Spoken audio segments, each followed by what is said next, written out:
Hi what's up मेरे भाई और मेरे भाइयों की प्यारी प्यारी बहनों, स्वागत है आपका इस चैनल पे। वापस आ गया आपका अपना वास्तविक लॉर्ड चैप्टर 611 का एक्सप्लेनेशन लेके। और भाई लोग जरा वीडियो लेट आ रहे क्योंकि ना मेरी एग्जाम्स चल रही है, तो जरा आप समझना प्लीज।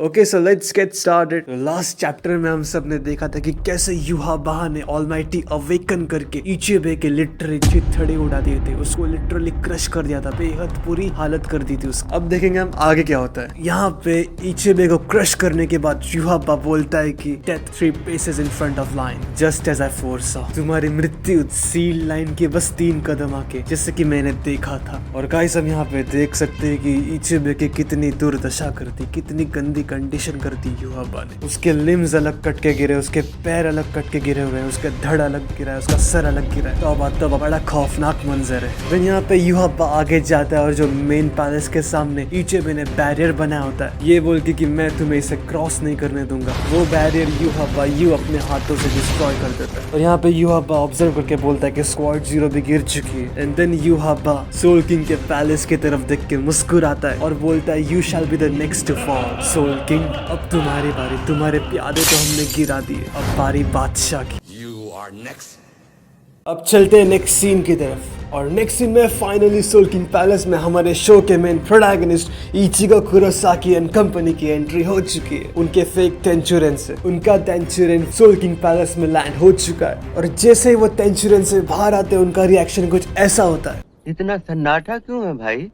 उतने में चैड बोलते कि इतनी शांति का क्या मतलब, कहीं बैटल्स ओवर तो नहीं हो गए। देन सब अपनी आंखें चारों तरफ घुमाते और फाइनली उनकी नजर जाती है इचेबे की बॉडी की तरफ, जिसको देख के उनके रोंगटे खड़े हो जाते हैं, जिसकी कंडीशन देख के लिटरली वो चौंक जाते हैं और बोलते कि कहीं ये स्क्वाड 0 का मेंबर तो नहीं। अभी गाइस यहाँ पे इचेबे से सिर्फ इचिगो मिला होता है इन सब में से, तो वो बोलता है कि ये हाई प्रीस्ट है, स्क्वाड 0 के कमांडिंग ऑफिसर, जिन्होंने मुझे, रुकिया और रेंजी को ट्रेन किया था। तो फिर उतने में ओरही में उसकी बॉडी की कंडीशन देख के बोलती कि मैं उन्हें हील करने की कोशिश करता हूँ, रश कर देते उसकी बॉडी की तरफ। बट कांजी उसे रोक लेता है और बोलता है कि व्यर्थ प्रयास मत करो, एक बार उसकी बॉडी की कंडीशन तो देखो, तुम उसे हील नहीं कर सकती, उसके लिटरली टुकड़े हो चुके हैं। देन अचानक से इचिगो को एक आवाज सुनाई देती है, इचिगो इचिगो इचिगो।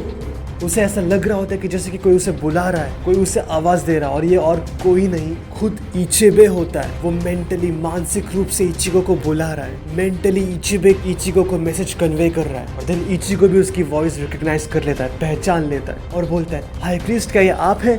और ये देख के सबकी नजर इचिगो पे शिफ्ट हो जाती है। चैड पूछता है इचिगो से, क्या तुम ठीक हो Ichigo?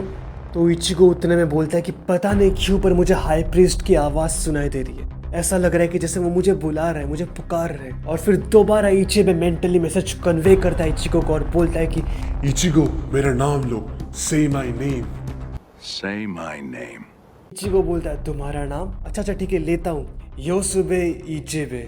You're goddamn right. Boom, thank you Ichigo, मैं वापस आ गया।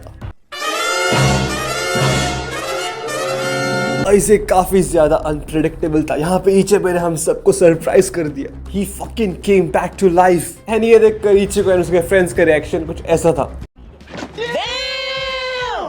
सब चौक से गए कि यार अभी तो इस बंदे की बॉडी के टुकड़े जमीन पर बिखरे हुए थे, एंड आउट ऑफ नोवेयर ये बंदा रिसरेक्ट कैसे हो गया, ये फिर से जिंदा कैसे हो गया। तो आगे ये देख के इचिगो बोलता कि यार हमें तो लगा था कि तुम मर चुके हो, इवन गाइस मुझे भी लगा था कि इचिबे मर चुका है। और यहाँ पे इचिबे ने हम सबको सरप्राइज कर दिया, खासकर इचिबे के फैंस तो बहुत ज्यादा खुश हो रहे होंगे।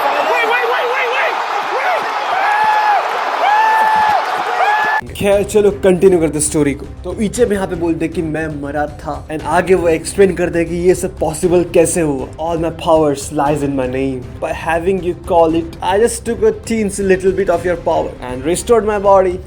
गाइस यहाँ पे इचिबे बोलता है कि मेरी सारी शक्तियां मेरे नाम से हैं, और जब मैंने मेंटली तुमसे कहा कि मेरा नाम लो, एंड जब तुमने मेरा नाम लिया, तब मैंने तुम्हारी पावर का छोटा सा अंश, तुम्हारी पावर का एकदम स्मॉल अमाउंट चुरा लिया, एंड उससे खुद की बॉडी को रिस्टोर कर लिया, रिकंस्ट्रक्ट कर लिया। तो बेसिकली भाई लोग ये एबिलिटी का नाम है सेल्फ रिकंस्टिट्यूशन। इसमें उसकी बॉडी अगर पूरी तरह से नष्ट भी हो जाए, पूरी तरह से डिस्ट्रॉय हो जाए, तब भी वो जीवित रहता है, तब भी वो जिंदा रहता है और अपने बॉडी पार्ट्स को फिर से जोड़ सकता सकता है, बट ये पॉसिबल तभी जब कोई बंदा इचेबे का नाम ले, एंड जैसे वो इचेबे का नाम लेगा तो इचेबे सामने वाले की छोटी सी अमाउंट की पावर चुरा लेगा एंड उस पावर से वो अपनी बॉडी को रिस्टोर कर लेगा। अब आगे तो गाइस आगे इचेबे एकदम सीरियस होके बोलता है, स्टॉप युहाबा को रोको। उन्होंने स्क्वाड जीरो को डिफीट कर दिया है। मुझे मेरी बॉडी तो वापस मिल गई, लेकिन मेरी शक्तियाँ वो अभी तक रिकवर नहीं हुई है, और अगर हमने मेरी पावर्स का रिकवर होने का वेट किया तो काफी ज्यादा देर हो जाएगी। मुझे नहीं लगता कि अभी कोई है जो युहाबा को रोक सकता है, बट मुझे तुम में वो पोटेंशियल दिखता है। मैं तुम्हें उससे मारने नहीं कहूंगा, just stop him Ichigo.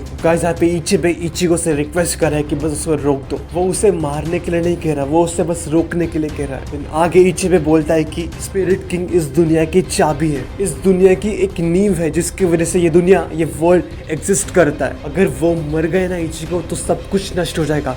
Soul society, living world, वेको मुंडो सब कुछ डिस्ट्रॉय हो जाएगा। ये दुनिया, ये ब्रह्मांड सब कुछ डिस्ट्रॉय हो जाएगा। तो गाइस बेसिकली स्पिरिट किंग एक गॉड लाइक एंटिटी है ब्लीच की, जिसकी वजह से ये 3 वर्ल्ड्स एग्जिस्ट कर रहे हैं, और अगर वो मर जाए तो ये तीनों वर्ल्ड आपस में कोलैप्स हो जाएंगे और इसका अंत है सर्वनाश। देन इचिबे बोलता है मुझे माफ कर दो कि मुझे ये मिशन तुम्हें देना पड़ा, protect the soul king Ichigo. देन इचिगो निकल पड़ता है सोल किंग को बचाने के लिए, लेकिन लगता है काफी ज्यादा देर हो गई। यहाँ पे नेक्स्ट सीन में दिखा है कि युहाबा ने फाइनली स्टैब कर दिया सोल किंग को। Wait. अलविदा सोल किंग, मैंने फ्यूचर देखा है, फादर ऑफ माइंड। फाइनली बेटे ने बाप के सीने में खंजर घोंप दिया। इसी के साथ 611 चैप्टर का भी हो गया दी एंड। क्या युहाबा ने सच में सोल किंग को मार दिया? और अगर ऐसा हुआ तो क्या 3 वर्ल्ड्स आपस में कोलैप्स होके डिस्ट्रॉय तो नहीं हो जाएंगे? ये सब जानने के लिए आपको 612 का वेट करना होगा। तो गाइस फिर से मिलते हैं, तब तक के लिए सायोनारा।